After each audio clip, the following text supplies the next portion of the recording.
What's up, everybody? How we all doing today? My name is Frank Reynolds. Welcome to another episode of Is It Worth It?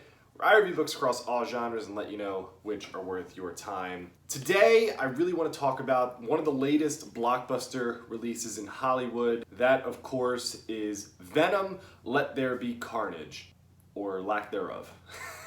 You can probably tell what my thoughts on this movie are before I've even started this review here, just based off of that comment alone. It is something. There's no doubt that this movie is going to make some money at the box office here. You know, with movie theaters opening back up across the world and people starting to get out to actually see them, we've got a nice round of films coming out here in the month of October and even November and December. And both this and Shang-Chi really kickstarted that box office rejuvenation here. So for that, I do give Venom some credit.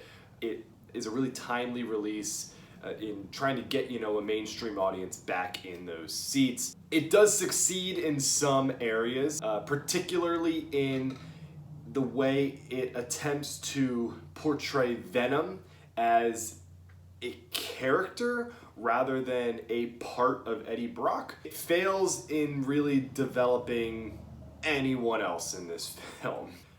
I do have to say I love the CGI of these movies here. I think Sony and Marvel have done an excellent job of portraying Venom and Carnage here in this particular film as characters who are true to their comic/cartoon selves while also not making them completely unbelievable in a setting with real actors. The blending of those two techniques here to create a truly remarkable CGI character is awesome. I also really like the rapport between Eddie and Venom in this film. They play off of one another in such a fun, humorous way. It's not even just them, honestly. Like, the humor in the whole film is upped a notch here compared to the first movie in the series. They really played on that here, and it's pretty funny at times. They've got some good back and forth going on. That was certainly a nice aspect of the movie. That certainly made the slower sequences of the movie some of the better sequences in the film. And also, I was really curious to see how they were going to bring Carnage into this world without Spider-Man.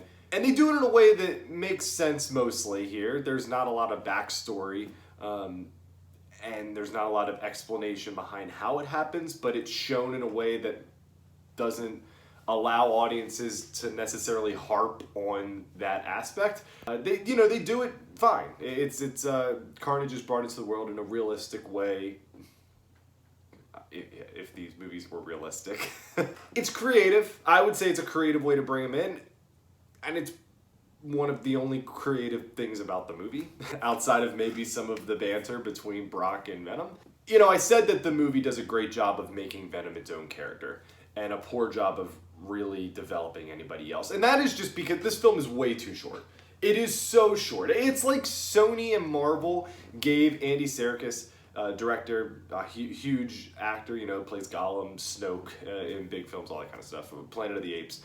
They gave him like a 90-minute time cap here and said you cannot go a second over 90 minutes, and he used every moment to its maximum capacity. There's no fluff, no fluff at all. There's hardly any development. It sucks because every time they do something new or relatively interesting or even innovative with the character of Venom, or any of these other characters really, it's just blown past immediately. I'd say immediately, because we have to get to the next point in the story given the short running time. It's almost embarrassing.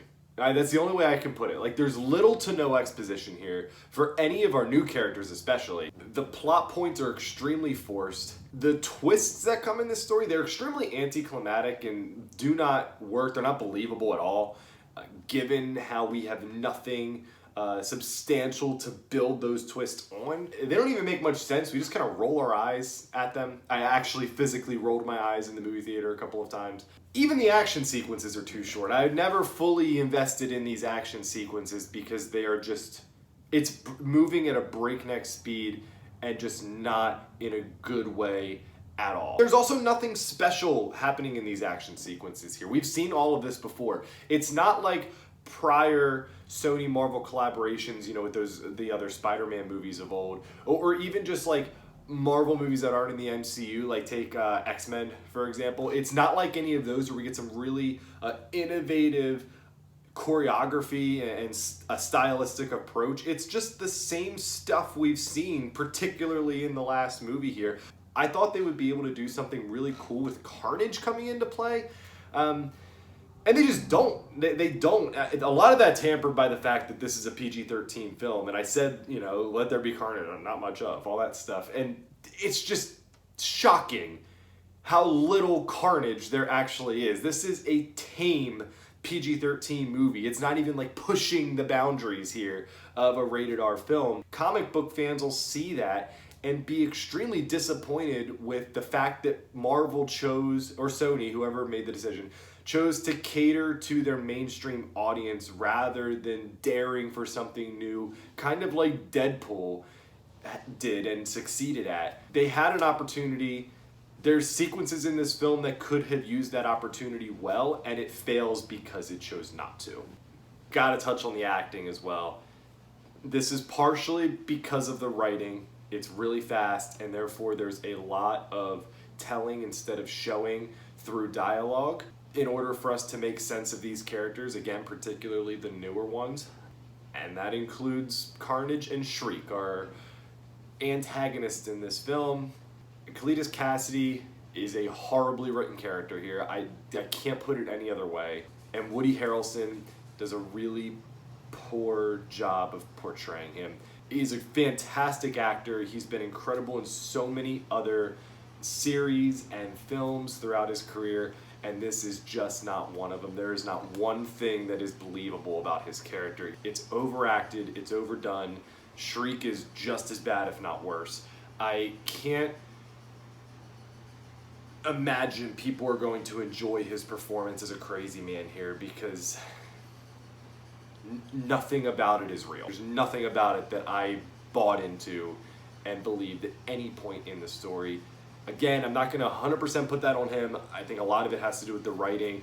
Maybe he's trying too hard, or maybe he's not trying enough. I can't really tell, but whatever he's doing here doesn't work. All of the acting is pretty shoddy throughout the film, save for Tom Hardy. And even Tom Hardy, it's like the same thing we saw in the first Venom. So if you liked that version of Eddie Brock, then you'll like this. If you didn't, there's nothing here to change your mind. All in all, this movie just fails at so many more things than it succeeds at. It is purely here for entertainment's sake, and they dropped the ball massively given what they had to work with in a character like Cletus Kasady and Carnage. They really could have made this movie a minimum of 20 minutes longer, if not 30 to 40 minutes longer, to explore the character of Cletus Kasady a little bit more in depth and give us a villain that we truly despise and or relate to in a way that he's written in the comic book series.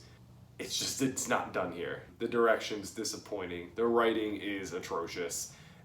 And the action sequences, there's nothing new here. Coming off of Shang-Chi, I'm talking about just, you know, Marvel in general, with some of the greatest action sequences I've seen in a Marvel film ever, this just doesn't cut it. CGI is awesome. Some of the banter's cool, but I really think that Marvel fans, and especially, you know, Spider-Man / Venom / Carnage fans, are going to be extremely disappointed with the direction they decided to take with these characters. For the vast majority of audiences, it's going to be a letdown. It's not going to be worth it. On the worthy meter, I scored Venom Let There Be Carnage a 34 out of 100. It's a really poor film with a really minor amount of things that work, and it's just not worth your time. Thanks so much for joining us today, guys. As promised last time on the channel, we do have a review of the widely anticipated Dune movie's counterpart, its novel by Frank Herbert, coming up extremely soon. But before that, we are going to dive into the next biggest blockbuster release here in the month of October. It's Daniel Craig's final outing as James Bond in No Time to Die. That will be up in the coming days on the channel. Really excited to talk about that film, and I'm hoping that it's more entertaining than Venom Let There Be Carnage, in the least. Be sure to like this video, subscribe to the channel, and tell your friends and family about it here. We got tons of reviews, books, and movies up here for you guys to view. So keep reading, keep watching videos, and I'll see you back here next time. Have a good one. Thanks.